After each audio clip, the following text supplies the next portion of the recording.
James Harden volvió a hacerlo. No fue un triple, no fue un récord. Fue algo que ya conocemos demasiado bien. Otro cambio, otro equipo, la misma historia. Por quinta vez en su carrera, James Harden fuerza un final y aparece en un nuevo uniforme. Y la pregunta no es, ¿por qué lo cambiaron? La pregunta real es esta: ¿cómo un MVP termina siempre igual, sin importar el equipo donde caiga? Quédate, porque esto no es un video de estadísticas. Esto es la historia de un jugador que no se adapta al sistema, porque él cree que el sistema es él.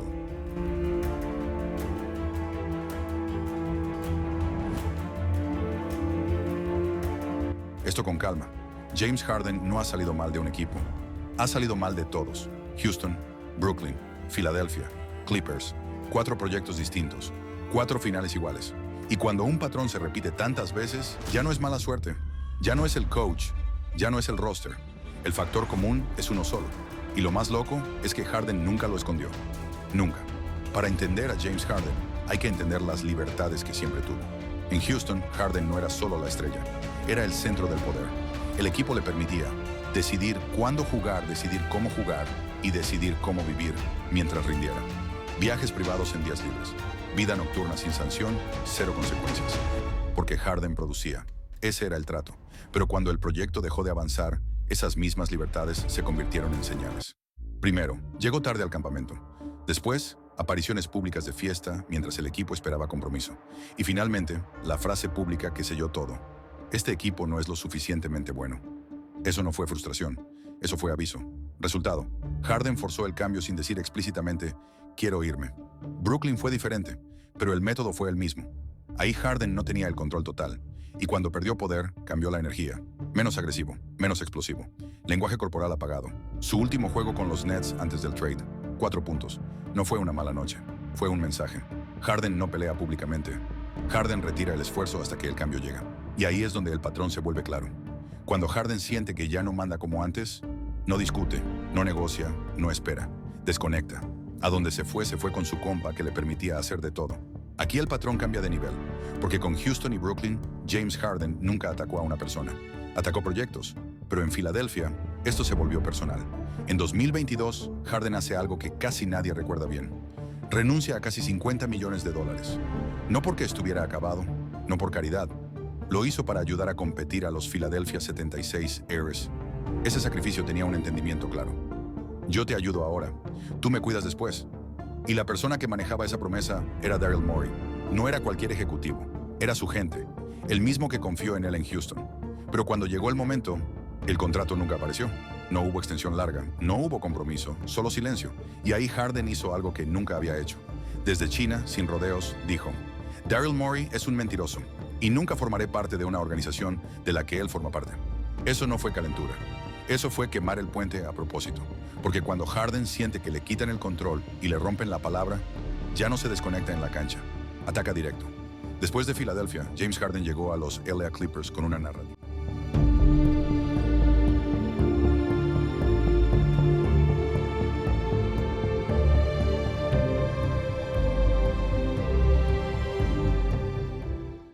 Ahora sí, este es el último intento.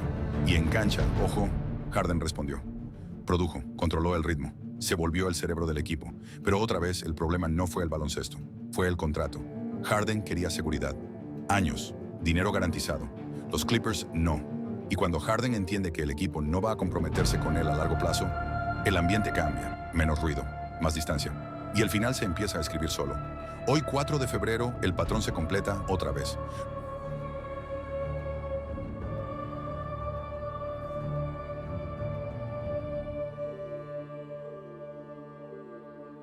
Los Clippers lo envían a los Cleveland Cavaliers. Nuevo equipo, nueva narrativa, misma apuesta. Porque Cleveland no lo trae para experimentar, lo trae para ganar ahora. Pero aquí está la pregunta incómoda. Cleveland ya tiene un sistema, una identidad, un núcleo joven. Entonces la pregunta no es si Harden puede jugar ahí. La pregunta real es, ¿va Harden a adaptarse al sistema o va a intentar convertirlo en el suyo? Antes de cerrar este video, hay que ser claros con James Harden. Harden no fue solo una estrella. Fue uno de los motores ofensivos más grandes de la historia. En su pico en Houston, su usage rate llegó a niveles casi irreales, 38, 40, hasta más de 41% en algunas temporadas. Eso significa algo bien simple. Casi la mitad de las posesiones del equipo pasaban por él.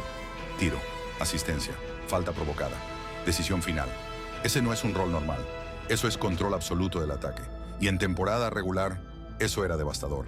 Houston tenía ofensivas top 3 simplemente poniendo el balón en sus manos y despejando la cancha. Pero en playoffs, ese mismo número se convierte en una trampa. Porque cuando tu uso del balón es tan alto, el rival sabe exactamente a quién quitarle el aire. Las defensas cambian. Traps más temprano, ayudas largas desde las esquinas, contacto físico constante, ritmo forzado. Y ahí empiezan a verse los efectos. En playoffs, su eficiencia cae, su volumen se mantiene y la carga física se multiplica. El resultado no es siempre un mal juego, pero sí menos margen para sobrevivir. Ahora conecta eso con los momentos clave. En juegos de eliminación, cuando no hay mañana, cuando el rival ya te estudió por 6 partidos, el modelo Harden queda expuesto. 2015, final del oeste, juego 5-12 pérdidas de balón. No porque no supiera pasar, sino porque todo pasaba por él. 2017, contra Spurs, juego 6-10 puntos. Houston eliminado en casa. Un ataque que colapsó cuando Harden no pudo controlar el ritmo. 2018, versus Warriors. Juego 7-27 triples fallados seguidos. El sistema necesitaba una alternativa, y no la tenía. 2023, versus Celtics. Juego 7. Después de dominar 2 juegos, Harden termina con 9 puntos cuando el uso seguía alto, pero la eficiencia no apareció. Y en otro juego de eliminación más adelante, apenas 7 puntos.